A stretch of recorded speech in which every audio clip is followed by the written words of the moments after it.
Ay, ay, ay, 2 más 2 son 4. ¿Será cierto que 2 más 2 son 4? Porque yo ya me perdí.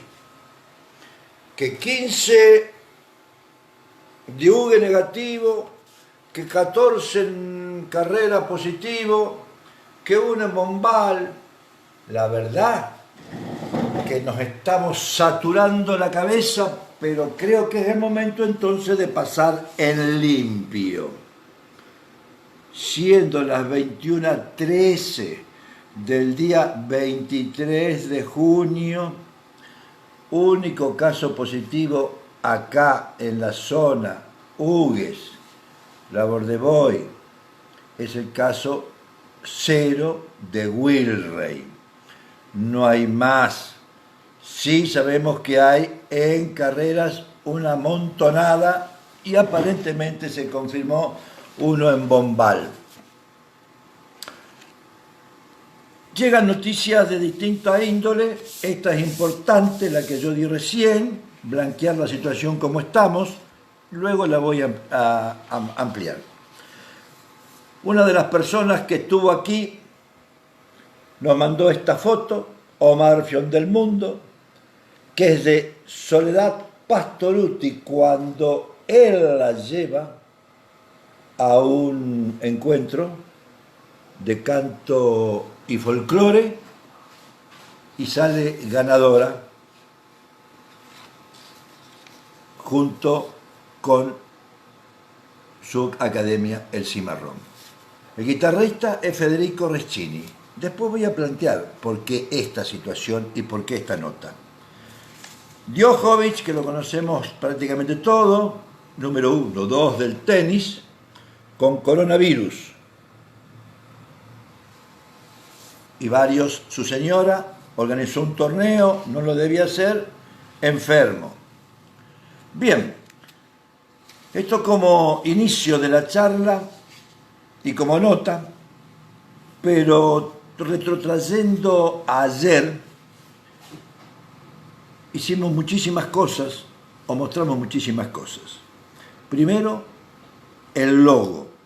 El logo que habla de la luna como si fuera luna de los enamorados, las estrellitas que son ilusiones, el águila que es los pensamientos y la aventura que es las 1001 noches.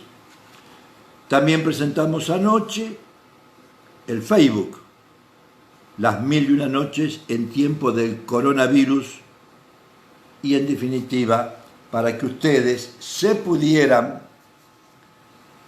asociar y vernos, es prácticamente de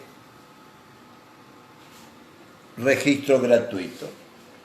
Y también, siempre pensando en magia, tomamos un té que vamos a repetir esta noche. Este té también representa... Voy a sacar esto de aquí porque me parece que no se ve bien. Lo que está pasando es la reconversión de un proyecto que se fue ampliando permanentemente. Onur, cuando era joven, acá,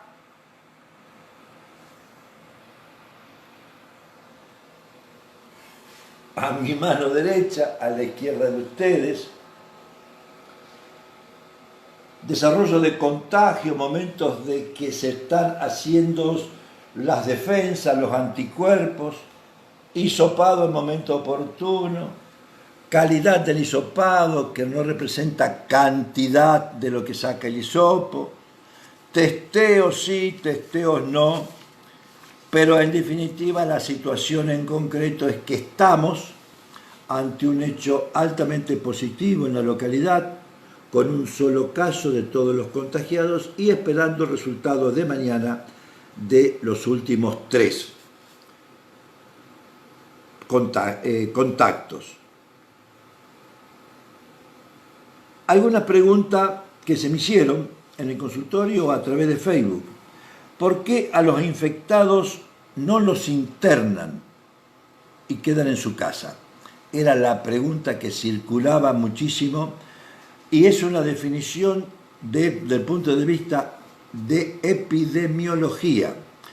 ¿Por qué? Porque en su casa son asistidos, llámese por sus familiares o por la presencia de salud pública o del comité de crisis en el aspecto local. Y si se trasladan a un nosocomio, a un hospital, pueden contagiar al personal médico o de enfermería, con lo cual la cadena más importante que es en esta situación de atender a enfermos se vería afectada, cosa que pasó en el Sanatorio San Martín, donde un médico, en este caso fue un médico, el que se infectó una enfermera y prácticamente hay 5 casos en el San Martín de Venado Tuerto y está prácticamente cerrándose o trabajando en muy pocas áreas y el sanatorio se precisa para esta situación y para muchísimas cosas más. Entonces, no todos los casos deben ser internados. Lo mismo acontece con una discusión que puede darse por qué los contactos de aquellos que fueron contactos, o sea, los segundos contactos, pueden salir a hacer alguna pequeña cosa cubriéndose con el barbijo y teniendo las medidas de seguridad. ¿Por qué? Porque los contactos primarios deben quedarse para cumplir el proceso de la posible desarrollo de la enfermedad. No ocurre así porque ya son hisopados negativos y dejan de haber sido contagiados por esa persona, por su familiar. Bien, estas son las aclaraciones más importantes que corresponde al tema del coronavirus. Hay otro tema que nos hemos olvidado, la mano de Dios. La mano de Dios de Dieguito Maradona. Hoy, ayer, se cumplen años, 1986, le ganábamos a Inglaterra en el Estadio Mundialista Azteca con la mano de Dios. Cada uno sabrá si fue correcto o incorrecto, pero que le teníamos que ganar a los ingleses, le teníamos que ganar. Perfecto, como otro dato importantísimo de lo que es el oscurantismo y que posteriormente la ciencia demitifica lo que la ignorancia pontifica. 1633, Galileo Galilei, matemático físico, es forzado por el Papa a refractarse porque había dicho que la Tierra gira alrededor del Sol. El oscurantismo primaba sobre la ciencia. Y en 1870 se funda el Colegio Militar de la Nación. Y un día como ayer se apagaba la voz del cantor máximo de tango argentino, Carlos Gardel, porque fue la última vez que en Medellín, Colombia, hizo un acto y cantó. ¿Por qué? Porque un día como hoy tuvo un accidente de aviación y fallece en Medellín, Colombia. También, para aquellos que somos amantes del deporte o espectadores e interesados por la situación del deporte, se produjo en 1968 una de las mayores tragedias en el fútbol argentino, que fue luego de un superclásico disputado en el Monumental, los hinchas de Boca se encontraron con la puerta 12 cerrada y en definitiva fueron aplastados por sus mismos compañeros de hinchada y fallecieron 71 personas lamentablemente. Alguien se había olvidado de abrir las puertas y así fueron prácticamente estas personas muertas. Nintendo 64.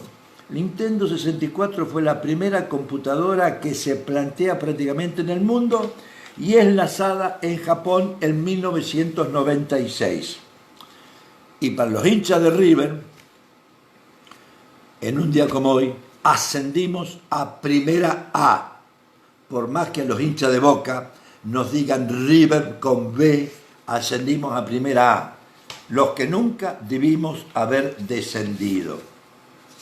Bien, de esta montaña de situaciones, de historias, de fútbol, de tragedias, nos tenemos que preguntar qué queremos de nosotros mismos y qué vamos a hacer, porque el coronavirus va a pasar. Y entonces nosotros ya estamos pensando en algunas cosas que pueden no llamar la atención, que pueden darse o deben darse a conocer. A mí, y lo voy a decir tangencialmente, y lo único que voy a hablar sobre el tema, me desapareció la moto anoche, mientras estábamos en este programa. Y esto no me abrió nada más que lo que yo llamé interiormente el baúl de mis recuerdos. El baúl de mis recuerdos, que fue, no una moto, sino fue mi primera bicicleta, que está perdida ya en el tiempo, lógicamente ya desaparecida. Me abrió el recuerdo cuando era chico, que me gustaba el aeromodelismo, hacía avioncitos en papel, con madera balsa, como hace aviones o pájaros acá Juan. Me abrió el baúl de los recuerdos de que una época fue filatelista, coleccionaba estampillas. Me abrió el recuerdo del intercambio que hacía con el mundo a través de las cartas vía aérea, de la colección que tenía Rebagliati, el Tito Rebagliati, los millones de estampillas que tenía. Y ahí se me ocurrió que ustedes tienen muchos recuerdos atesorados, muchos hobbies, muchas cosas que en definitiva les gustaría recordar y les gustaría que fueran reconocidas por muchos más que por sus propios familiares, que a veces ni la reconocen. Y entonces, en este baúl de recuerdos, de hobbies ocultos, de una flor hecha en el fondo de la casa, pero que es hermosa, pero que no quiere ser comercializada, pero que sí que necesita ser reconocida. De aquella medalla que jugamos y ganamos en 1960, no en el gran campeonato que marcó historia y que acá se planteó, sino esa medallita chiquita que nos hizo de amigos, o la que nos dieron cuando terminamos la escuela primaria o la secundaria. Yo creo que de ese baúl de recuerdos, de ese baúl de hobbies, hay muchísimas historias que no son grandilocuentes, son pequeñas, pero que son grandes historias y que cada uno las tiene y que merecen ser reconocidas en algún momento. Y por eso también el Facebook que hicimos de las 1001 noches es para que cada uno de ustedes, no con el afán de comercializar, sino con el afán de reconocer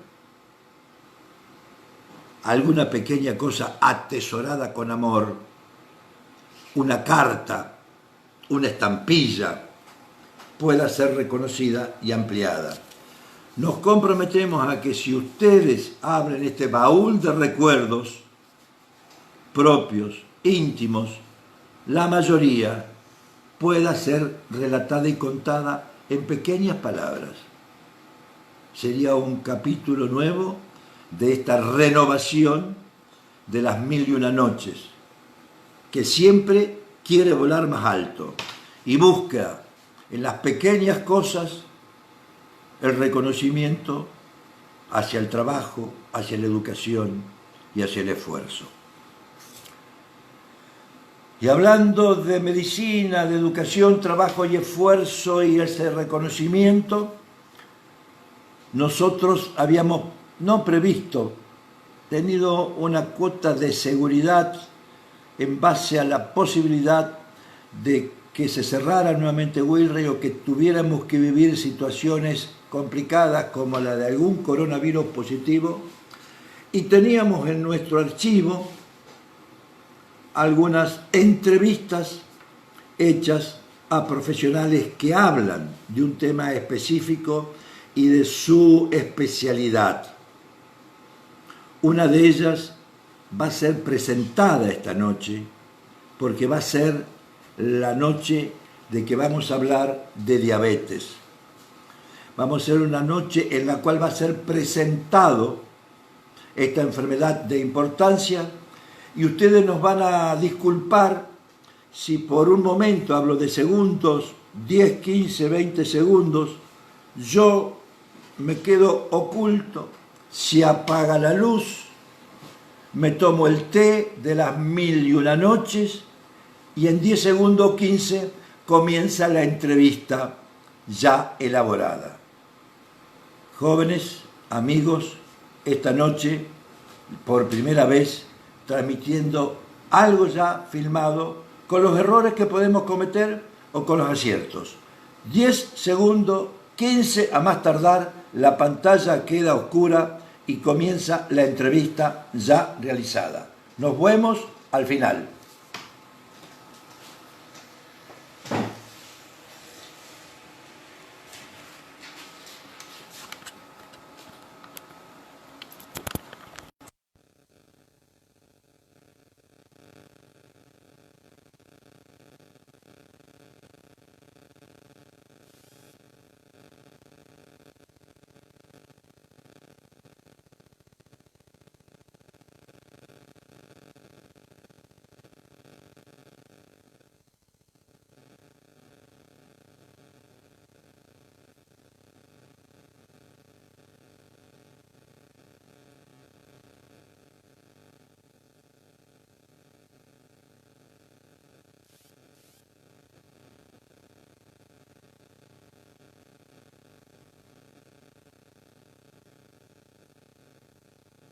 De la población, que no se traten, que no se diagnostiquen, que dejen la medicación, etcétera, es otro tema.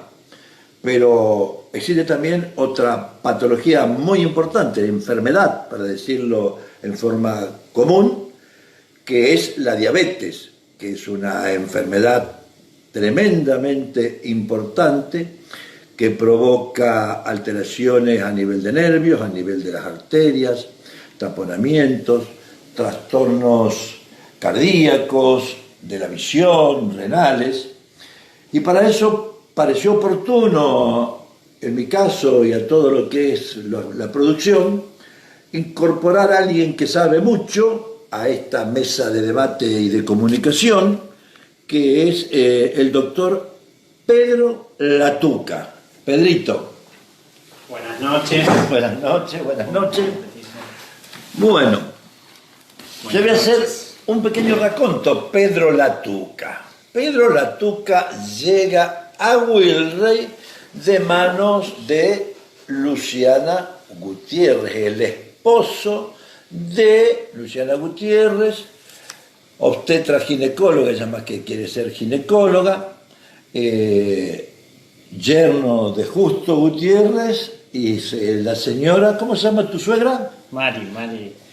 ¿Mari? ¿Cuánto? Salvatore. Si no lo decís vos, lo tengo que decir yo. Bueno, sí, y vos sí, tenés Mari. que quedar bien. ¿Te das cuenta que tenés que quedar bien? Y Mari Salvatore, que son asiduos videntes, aunque vidente es otra cosa, televidentes tampoco, porque esto no es televisión. Bueno, él llega a Wilray por una necesidad que, en caso particular, yo veía que me sobrepasaba la complejidad y la eficacia del tratamiento de muchísimos diabéticos que eran mis pacientes y que lógicamente, no diría por falta de tiempo, por falta de conocimientos y por haberme quedado atrás, no tanto en el diagnóstico, que es más fácil, sino en el tratamiento eficiente del paciente diabético, prevenir sus patologías, tratar su enfermedad y prevenir futuras patologías. ¿Por qué? Porque lamentablemente el paciente que es diabético no se cura. Eso hay que decirlo. Y cuando uno le dice que no se cura, realmente el paciente se pone mal. El paciente diabético es un paciente que es incurable, que requiere un tratamiento en forma permanente, algunos con la dieta, que lo va a explicar él, a veces le alcanza, pero la mayoría tiene que tomar medicación o aplicarse medicación. Y bueno, y había tantos avances como en la medicina, pero el caso de la diabetes, tremendos avances, y uno estaba, digamos, atrasado y no brindaba lo mejor para estos pacientes. Y bueno, a instancias de no sé quién, me contacté con Pedro y bueno, trabaja acá en el consultorio. Pedro Latuca, médico. Sí. ¿Dónde naciste, Pedrito? Yo soy de Rosario. De Rosario. ¿Cómo le dicen? ¿Rosariganizo? ¿Cómo le dicen? Rosarigacino. Rosarigacino. Rosarigacino. Sí, sí, sí. Bien, nacido, criado en Rosario. Criado en Rosario. Barrio. Barrio Pichincha. Barrio Pichincha. Histórico barrio de Rosario. No es lo que era. Ahora está muy de moda, es un lugar de mucha movida nocturna y demás. Cambió mucho. Yo cuando nací era un barrio mucho más sencillo, de menos movimiento, pero sí estamos ahí cerquita del río, así que... Eso viene a ser Ovidio Lagos, entre Ovidio Lagos, Santa Fe y Wilrey. Vendría a ser más o menos el barrio Pichincha. Sí, es decir, toda esa zona. Sí, o sea, barrio, estación de trenes. ¿Cómo se llama? Zona Norte. Zona Norte. Rosario Norte. En ese momento era el norte de la ciudad, obviamente que ahora el norte de la ciudad está mucho más allá, se fue extendiendo, pero por eso es la estación Zona Norte. La estación Zona Norte. Ferrocarril Mitre que pasaba por acá enfrente de mi casa, hacía transbordo nosotros en Pearson, y íbamos Barrio Vila, no me acuerdo, y yo me bajaba cuando iba a estudiar ahí, en estación La Mitre, Rosario Norte, y agarraba la calle Ovidio Lagos y miraba por última vez a mi mano derecha la calle Wilrey, porque era lo mismo donde yo había nacido, Bien, aquí de donde iba. Pedro, hijo de Antonio Latuca, la profesión de tu papá. Mi papá es ingeniero agrónomo y se dedica muchísimo a toda la parte de huerta comunitaria allá en Rosario, que es una movida muy grande y que es muy importante para la parte social, digamos, allá. Así que hace huerta comunitaria y tiene que ver mucho también con el no uso agroquímico y tiene todas las ferias comunitarias donde los huerteros venden sus verduras, así que bueno, tiene todo un contexto muy, muy importante para la parte sobre todo social de Rosario. ¿No se pelea con tu suegro? No, son abiertos, pueden opinar, coexistir tranquilamente. Porque uno es ingeniero agrónomo de la producción, bueno, perdón justo. Bueno, la mamá. Y mi mamá, María Angélica, que es psicóloga y que también se dedicó mucho tiempo a la docencia. Bien, o sea, psicóloga, docencia, hermanos.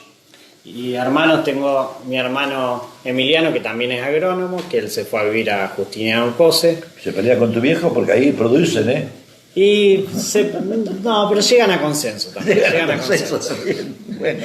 Y mi hermana Ana Paula, que es arquitecta. Bien, ¿estudiaste por ahí cerca donde naciste? Y yo todo ahí cerca hice, porque hice mi secundaria y primaria ahí a poquitas cuadras de mi casa, en el Virgen del Rosario, y después la facultad me quedaba a 5 o 6 cuadras, así que todo en un margen, como sabemos, casi todos los estudiantes de medicina en Rosario vienen de pueblos y de ciudades bastante alejados de Rosario, y yo la tenía 5 o 6 cuadras, así que en parte era envidia de muchos que tenían que hacer un largo esfuerzo y un gasto económico y todo, y yo la verdad que era mi barrio. La Era tu facultad era barrio. mi barrio. Era tu barrio, iba casi era el patio de tu casa. En eso la tenía mucho más fácil que otros. Bien. Bachiller, ¿qué? El secundario. En el secundario es comercial, con orientación algo a la parte de computación y todo eso. Bien. Y ingresaste a la Facultad de Medicina. ¿Por qué te pasó? ¿Por qué quisiste ser médico? Mira, desde el secundario ya tuve interés directamente. Bueno, mi mamá creo que tuvo mucho que ver seguramente en esto, porque ella, para bancarse la carrera de psicología, ella es de Venado Tuerto, y estudió enfermería, auxiliar de enfermería, y se bancó toda la carrera. Como fue medio rebelde para poder estudiar, tuvo medio que escaparse, por decir así, y pelear por su carrera. Se bancó toda la carrera sola haciendo enfermera, y yo creo que un poco por ahí vino que me sembró esta cercanía a la atención médica, y por ahí vino tal vez. Pero yo ya a mitad sí, 12, 13 años yo ya quería ser médico. Quería ser médico. Ya quería ser médico. Bien, bien. Practicanato como todos, girando por ahí, digamos, en alguna asistencia, pero el medicato, ¿dónde? Y el medicato lo hice en el Hospital Carrasco, donde realmente fue para mí mi segunda casa. Realmente yo ahí conocí un hospital escuela, donde se brinda mucha contención a los pacientes, donde veíamos pacientes con patología infectocontagiosa, muchos pacientes clínicos, muchos pacientes con mucha patología social, obviamente, un hospital público, y donde realmente un hospital más chico que otros hospitales, donde me sentí muy cómodo, y fue así donde empecé de recién recibido haciendo las primeras prácticas, que son estas del medicato, y después ahí hice la residencia en clínica médica, que son 3 años de especialización, y ahí me quedé como médico de guardia, o sea que desde que estoy recibido prácticamente que estoy en el Hospital Carrasco, que ahí estoy en la guardia general, donde atendemos urgencias médicas y demás, y ahora también tengo un pie puesto en la parte que tiene que ver con la gestión hospitalaria. Gestión hospitalaria, ¿qué significaría eso? Y eso tiene que ver con la coordinación entre los diferentes hospitales públicos según lo que requiere cada paciente. Por ejemplo, ahí en el Carrasco somos referentes en enfermedades infecciosas y demás, pero no tenemos pediatría, no tenemos terapia intensiva y no tenemos toda la patología quirúrgica. Tenemos muchas camas de internación, todas de clínica, se dice el segundo nivel. Entonces coordinamos mucho con el Clemente Álvarez, que es nuestro hospital de derivador, la ida y venida de pacientes, y toda esa coordinación la hace un equipo médico, y ahí también estoy participando, además de la guardia general. ¿Cuántas salas tiene?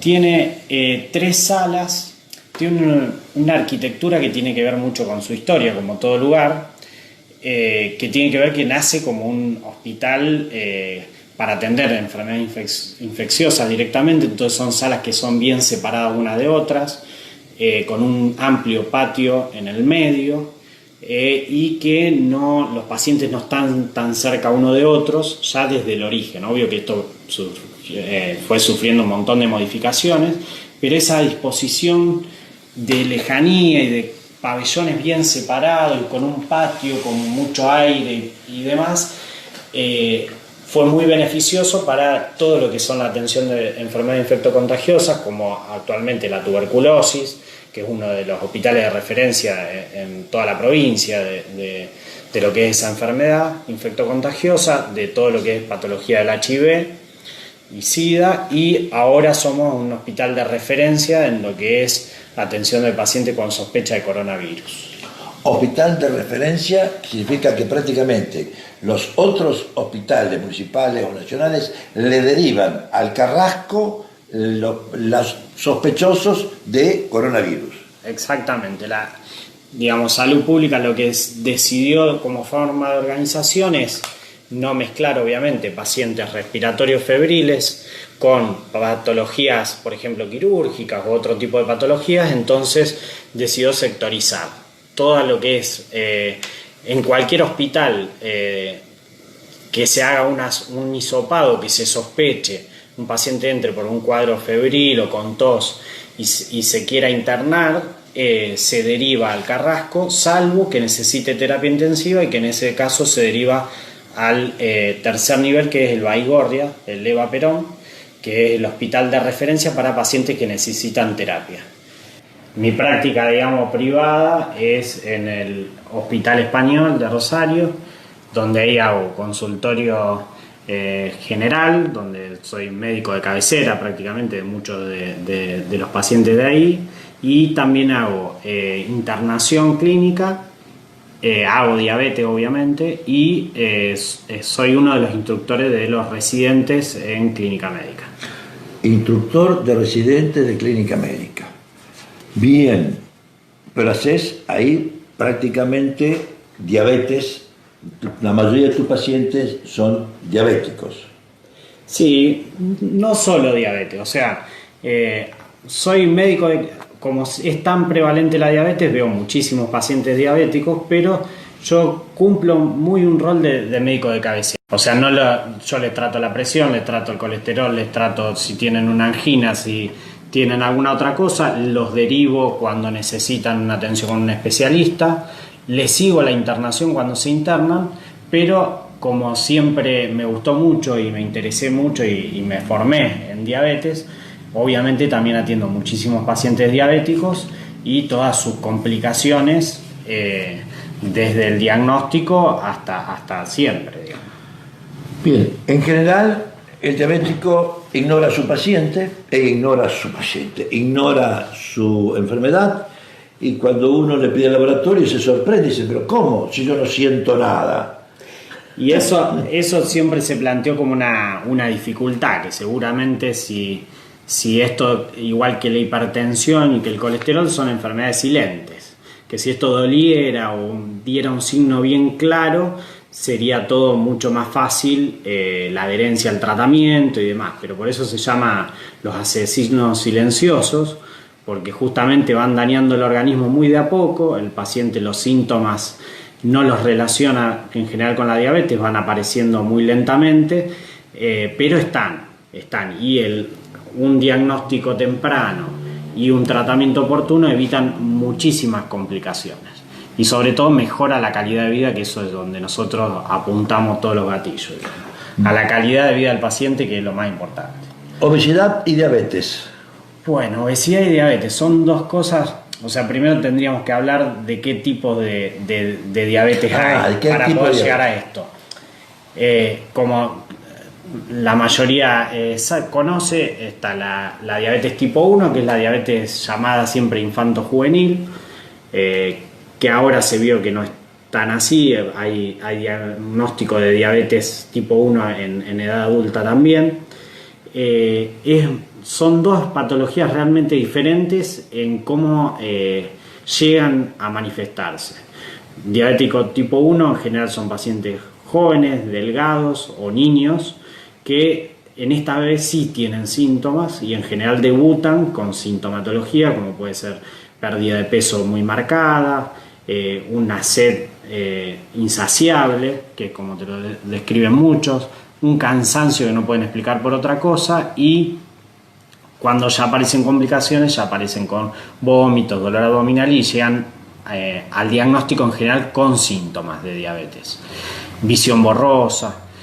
En cambio, y esto tiene que ver con un tema inmunológico.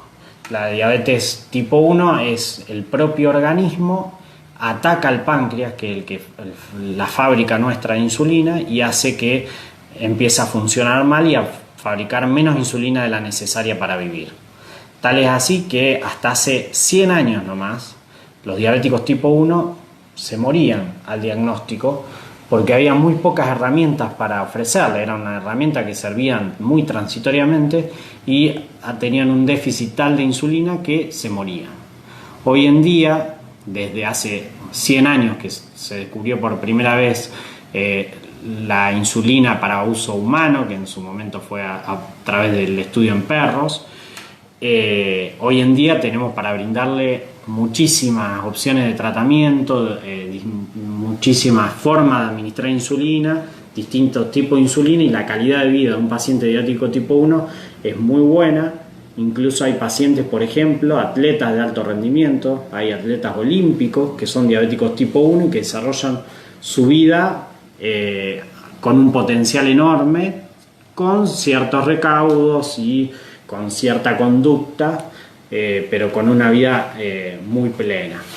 En cambio, la diabetes tipo 2 es una diabetes que se diagnostica en general en la edad adulta. Esta es la que se vincula mucho a nuestro estilo de vida sedentario y al tipo de alimentación que tenemos actual. Este tipo de diabetes seguramente no existía en la prehistoria, que uno para poder comer algo tenía que cazar un animal y correr 20 kilómetros y comía un poquito y ya está, y ahora uno abre la heladera y se come todo, y abre un paquete de masita y tiene... Y este cambio, digamos, nuestro cuerpo no se logró adaptar a nuestros cambios culturales. O sea, que todavía tenemos un cuerpo como el de la prehistoria, para que nos tendríamos que alimentar muy poco y hacer muy poca actividad física, y cada vez nos alimentamos peor y hacemos menos actividad física. Y esta es la diabetes tipo 2, una de las diabetes que es una de las enfermedades que se dice adaptativas. O sea, que quedamos con el cuerpo de un prehistórico con una sociedad actual de la tecnología, y de cada vez nos movemos menos y nos alimentamos peor. Bien, y esa es la que se asocia con la obesidad, sí, y sedentarismo. Exactamente. Y con el síndrome metabólico. Sí, el síndrome metabólico es justamente... El hígado graso, para la gente lo entiende más, sí, pero no es tan simple. Bueno. Sí, es como que confluyen todas las patologías que tienen su origen en esto, en la mala alimentación, en el sedentarismo, y ahí está la obesidad, sobre todo central, que se dice que la grasa se acumula sobre todo en la región abdominal, la hipertensión, el colesterol, el hígado graso. Son como todas las caras de una misma moneda, que tiene que ver en su centro en la alimentación y la actividad física. Bien. Alimentación del diabético compite fundamentalmente al tema del nutricionista. Sí, nosotros siempre lo ideal para lograr mejores resultados es el trabajo interdisciplinario, donde tendríamos que tener que cada uno hacer su rol bien definido, que el médico se encargaría más de la parte de métodos complementarios y medicación, el nutricionista tendría que armar su plan nutricional alimentario, y después un pilar fundamental en el tratamiento de diabetes es la educación. Tal es así que hay lugares donde hay un enfermero en general, pero a veces un médico, a veces un personal de salud diferente, que se encarga solamente de educar a los pacientes, educar en el uso de la insulina, educar en el cuidado de los pies, que es tan importante en el diabético, ayudar en un montón de cuestiones que tienen que ver al cuidado de su cuerpo, y que el resultado final, cuando uno puede trabajar así en equipo, es mucho mejor que si uno trabaja solo, claro, obviamente. Bien. Hecho el diagnóstico de diabetes tipo 1, tipo 2, tipo de medicamentos orales, inyectables, gran definición para el diabético que no quiere tomar nada, o el diabético que no se quiere aplicar insulina. ¿Cómo sería la medicación en general? Bueno, acá hay que diferenciar el diabético tipo 1, que como dijimos al principio es el de la infancia y el que en general tiene destrucción de la célula pancreática, no fabrica insulina y se muere si no se aplica insulina. Ese paciente sí o sí va a insulina. Hoy en día hay nuevas insulinas que permiten una sola aplicación al día con muy buenos resultados, y que es una insulina lenta. Y a veces se necesita alguna insulina de acción corta para, por ejemplo, cuando uno come algo de más o tiene un pico, para poder neutralizarlo. El diabético tipo 1 necesita sí o sí insulina. El diabético tipo 2 es una patología crónica diferente, donde en general planteamos como tratamiento un tratamiento en 3 partes, que es actividad física, dieta y medicación. Y la medicación es muy amplia. Está desde la muy querida metformina, que es una medicación muy vieja pero que es muy efectiva y que es una herramienta que actúa en un montón de lugares para el diabético y tiene muchísimos beneficios, que siempre la usamos, incluso en pacientes diabéticos tipo 2 que usan insulina, la metformina se la mantenemos porque tiene muchísimos beneficios. Y después hay un montón de otro abanico de posibilidades de medicación, algunas que salieron muy recientemente y que tienen grandes beneficios. Y saber que para el diabético tipo 2 necesitar insulina no tendría que ser un drama, ¿sí? Hay que desdramatizar. Desdramatizar el uso de la insulina en el paciente diabético tipo 2. Sí. En el 1 es imprescindible, sí. La usa o se muere. En el 2, que la mayor gente que tiene resistencia y no quiere usar insulina. Bueno, nosotros lo que más trabajamos con el paciente es obviamente sobre los beneficios, sin desconocer cuáles son los miedos de los pacientes. El paciente principalmente relaciona la insulina a algo malo porque dice, no, a mi abuela le pusieron insulina y después de eso le cortaron un pie o quedó ciega, y relaciona con las complicaciones, y en realidad es al revés. El buen control de la glicemia, el lograr buenos objetivos de glicemia previene esas complicaciones, y no fue por la insulina que aparecieron esas complicaciones, sino al revés, que el rol de la insulina ahí es prevenir que pasen esas cosas. Otro temor muy frecuente o una vinculación, digamos, emocional negativa para el paciente con respecto a la insulina es el pinchazo, ¿sí? Nadie le gusta pincharse. Hoy en día realmente el tipo de aguja que se usa para la insulina miden 4 milímetros de largo, es una aguja muy pequeña, que el dolor en general no está en el pinchazo. A algunos les molesta un poco la inyección cuando entra la insulina al cuerpo, pero en general es muy bien tolerada. Y cuando el paciente, por primera vez en el consultorio, se coloca insulina, pues nosotros hacemos que se la coloque el propio paciente, dice, era esto nomás, ya está. Tenían un miedo tremendo y la gran mayoría se va como aliviado de que no le dolió.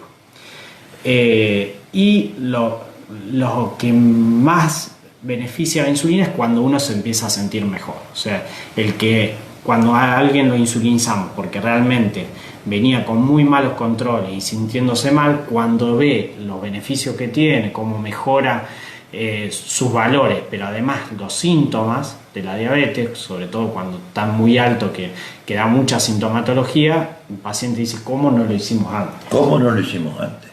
¿Cómo no lo hicimos antes?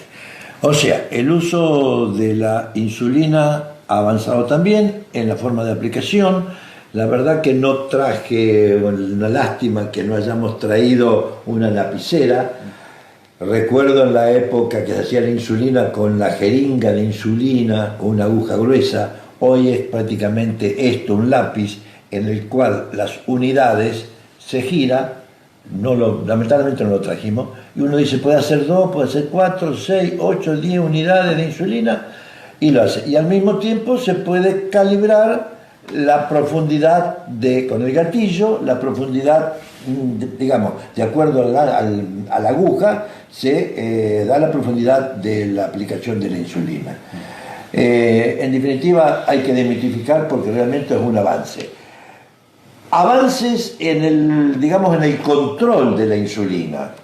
Bueno, hoy en día, sobre todo para diabéticos tipo 1, salió hace poco tiempo y ahora ya de a poco se va usando cada vez más el Freestyle Libre, que es un dispositivo que hace que no haya que pincharse el dedo.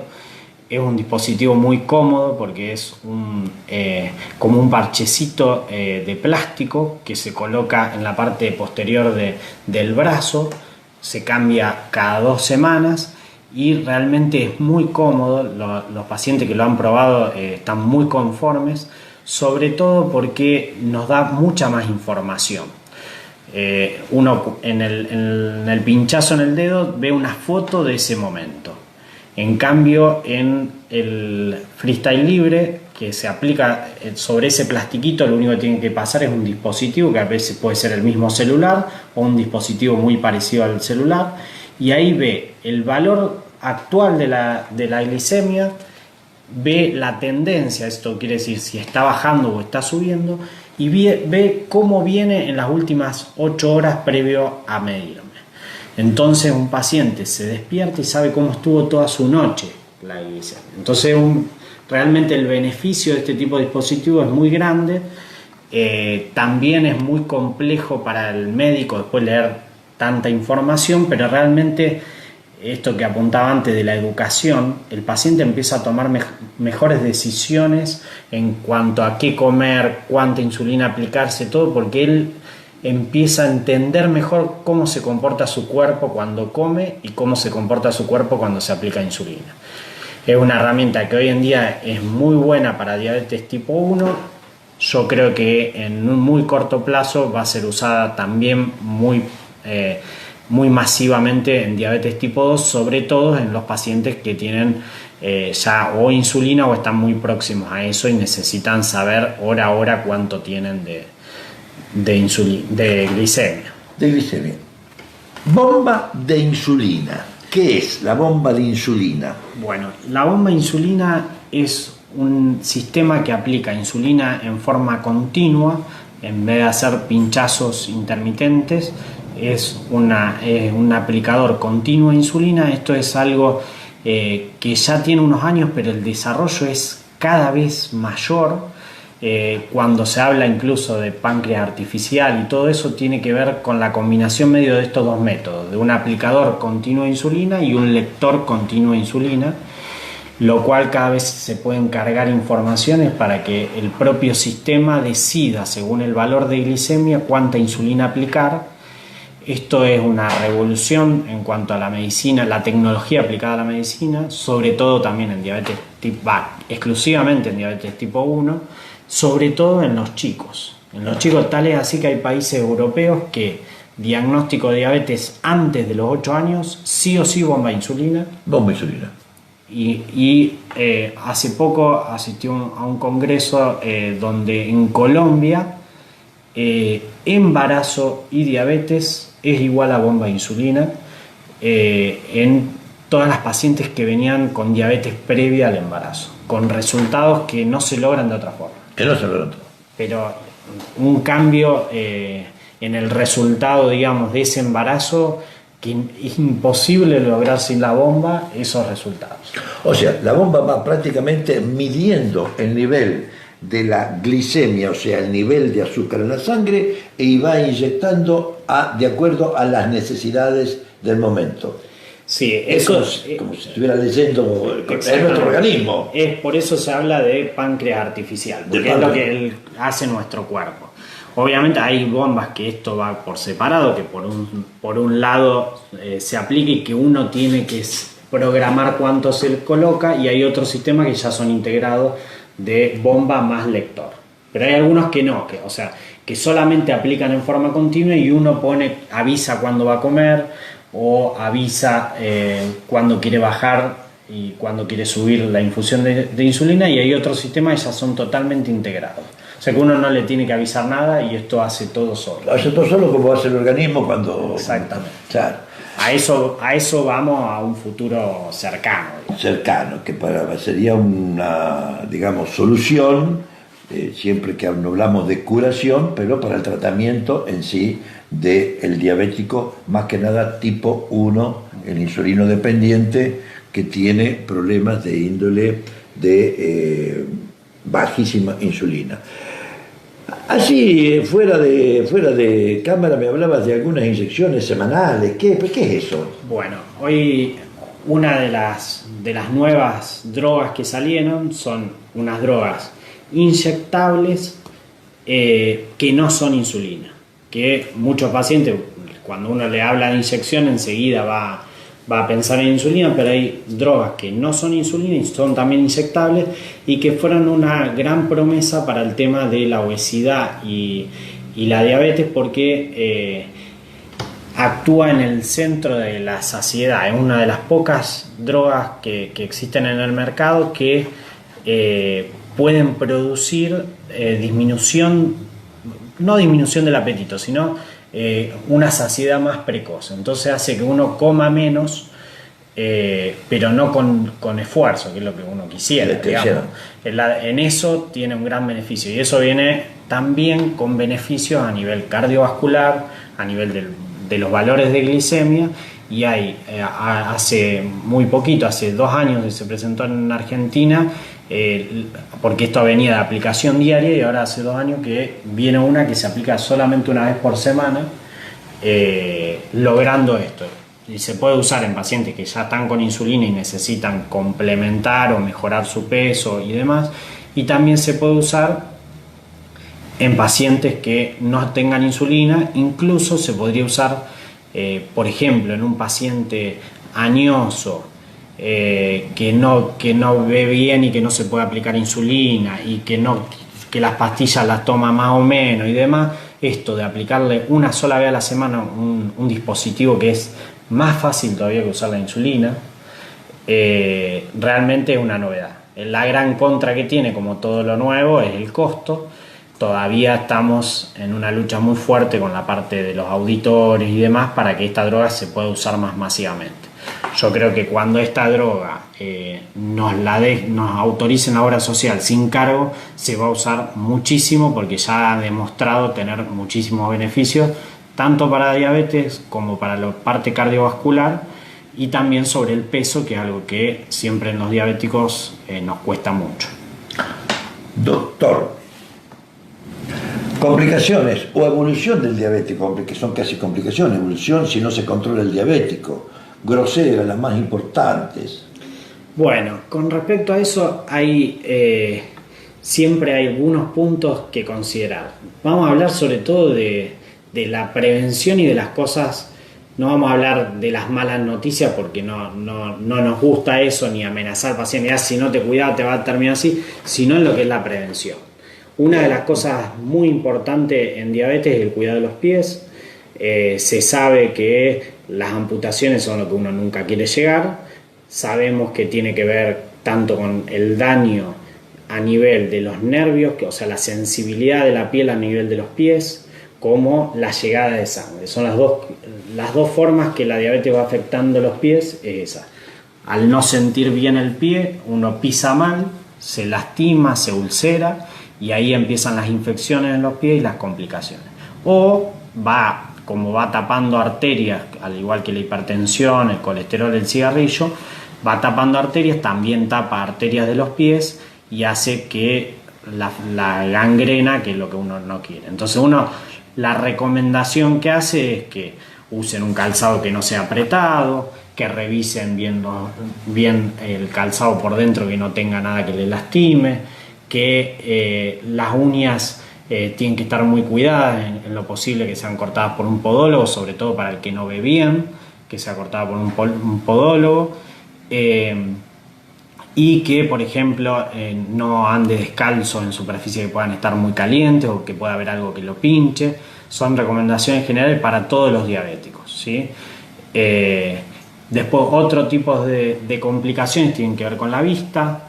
Ahí la recomendación es el fondo de ojo una vez al año, y el oftalmólogo también tienen en el avance de la medicina muchas más herramientas que hace unos años, así que cuando uno logra un diagnóstico temprano de una retinopatía diabética, hoy en día hay muchas cosas para frenar ahí el avance y para mejorar el que ya tiene un daño. Así que son cosas donde hubo muchísimos avances en estos últimos años y novedades. Doctor, nos ha dado una clase sobre diabetes, posibilidades de tener una vida completamente sana con tratamiento, la posibilidad de nuevo descubrimiento, la bomba de insulina que sea más masiva, de aplicaciones semanales de medicación, los avances que ya sabemos respecto a lo que es las lapiceras. Y bueno, ¿qué consejo le puede dar a la población en general y al diabético en particular? Bueno, a la población en general, y una de las cosas que más vemos cuando hacemos encuestas y estudios, es el tema del sedentarismo. sobre todo ahora con el uso de la tecnología en los adolescentes, en todas las edades, incentivar mucho a romper ese sedentarismo, el hacer un deporte y el moverse, obviamente a la alimentación, que es la otra pata fundamental, de tratar de alimentarse mejor, de que no todo sea solamente harinas, sino comer más frutas y verduras y alimentación más saludable, que por suerte hay en el último tiempo hay toda una movida que va para ese lado, un cambio alimentario, incluso en los adolescentes, como una bandera, digamos, revolucionaria. Hay una movida muy grande de cambio en el tipo de alimentación, sobre todo en la adolescencia. Salen los veganos, los vegetarianos, los que de todo tipo, con mucha convicción, a veces por el lado de la salud y a veces por otro lado. Bueno, nosotros apoyamos a todo lo que tenga que ver con los cambios alimentarios porque nos parece muy importante. Y en cuanto a los diabéticos, los que ya tienen diagnóstico, saber que esto es una enfermedad que nos va a acompañar, que la relación con su médico va a ser de toda la vida, que tienen que tener confianza, apoyarse mucho en los especialistas y que hay que cuidarse y se va a tener una vida mucho más plena si uno hace las cosas ordenadas y bien. Va a tener una muy buena calidad de vida, que es lo que dijimos, que ponemos por delante de cualquier cosa en cualquier persona, y ni hablar en los diabéticos.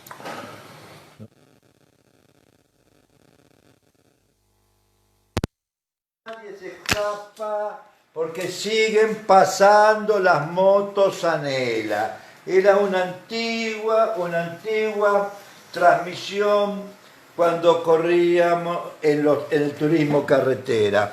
Ah, no, perdón. Era una propaganda, turismo carretera. Bien, no sé si salió 100%, creo que salió 90 y pico, realmente. Primera transmisión que hacemos combinada en directo y grabada previamente, con el doctor Latuca, ustedes lo han visto.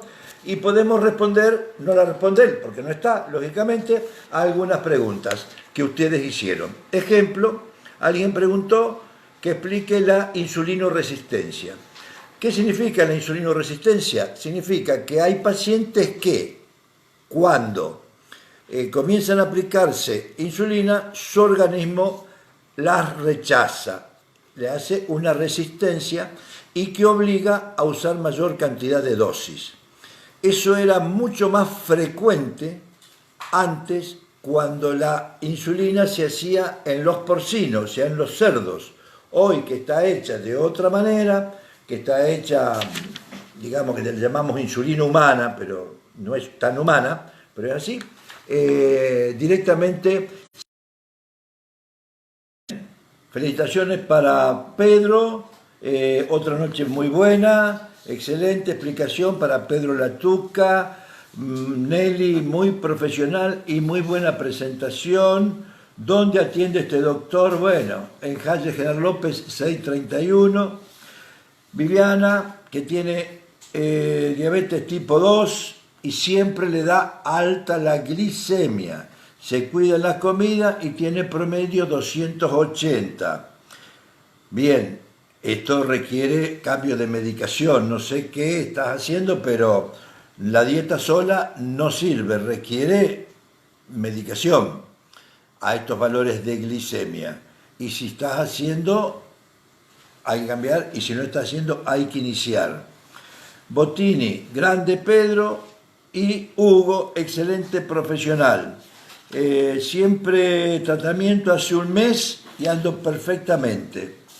Y otra persona que dice, otra noche genial. Nosotros tratamos de cumplir los requisitos de la distancia social, tratamos de cumplir la información, tratamos de brindarles a ustedes la mejor noche que podemos, y a veces los papeles se nos traspapelan. Y entonces acá encontré uno que quería leer, 2, 3. Hay que combatir el hambre y la ignorancia, porque el hambre se vende y la ignorancia se equivoca. Realmente importantísima reflexión porque el hambre no es que se venda, sino que el hambre, la necesidad, dice el refrán, tiene cara de hereje, y a veces a las personas hacen por hambre cosas que no serían correctas. Cambiar el mundo, amigo Sancho, que no es una locura ni utopía, sino justicia. La literatura es vida del Quijote de la Mancha, cuando le habla a su amigo Sancho. Y esto es un poquito más largo. Es una pequeña reflexión que, como encontramos muchas en el Facebook, y muchas nos hacen llegar. Pero creo que es importante para terminar esta noche en que se habló de enfermedad y se habló de salud, como es el tratamiento correcto de la diabetes. Mi padre, que murió en el 1948, a los 90 años, era lombardo.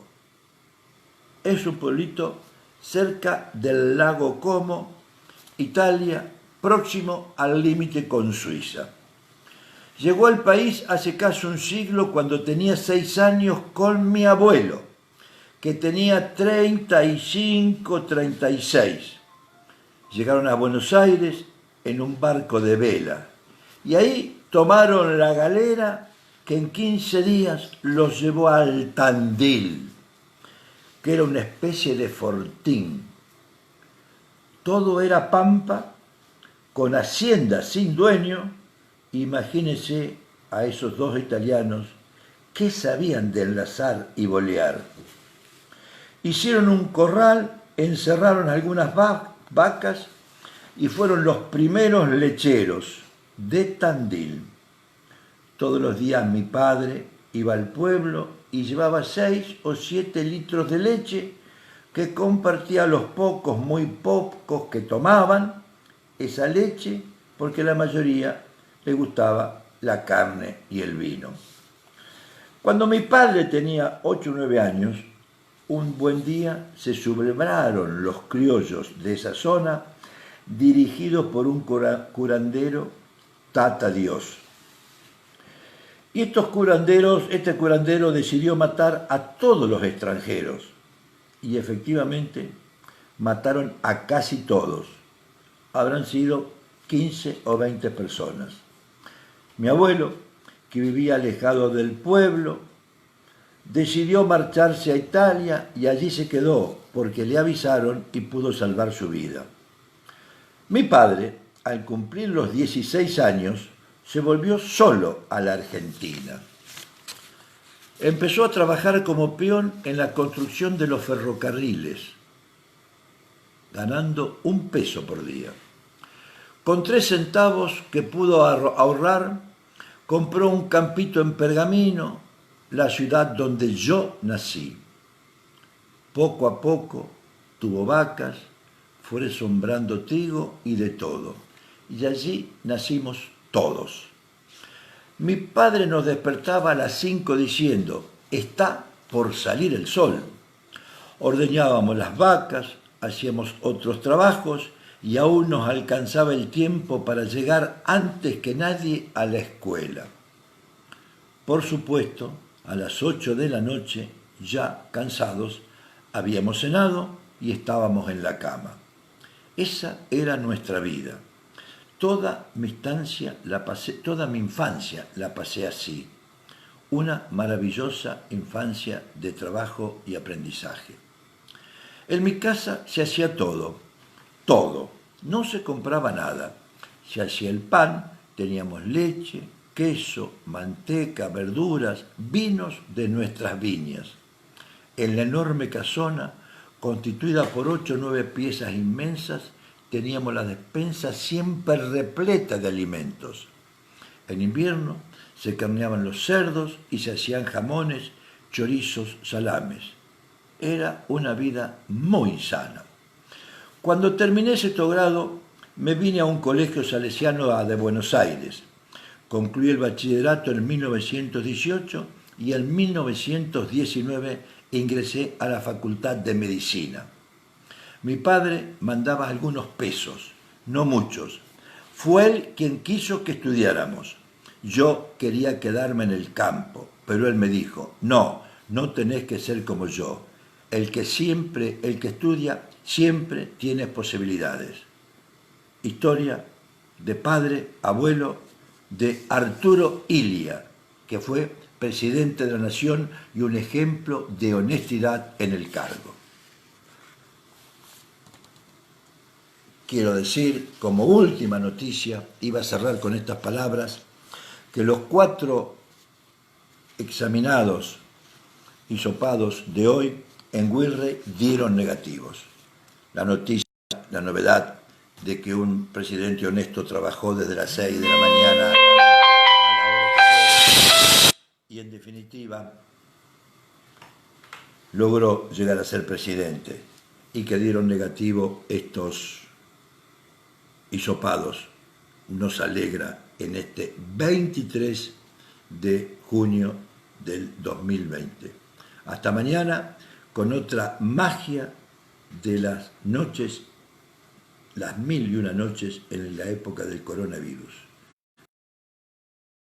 Y éxitos.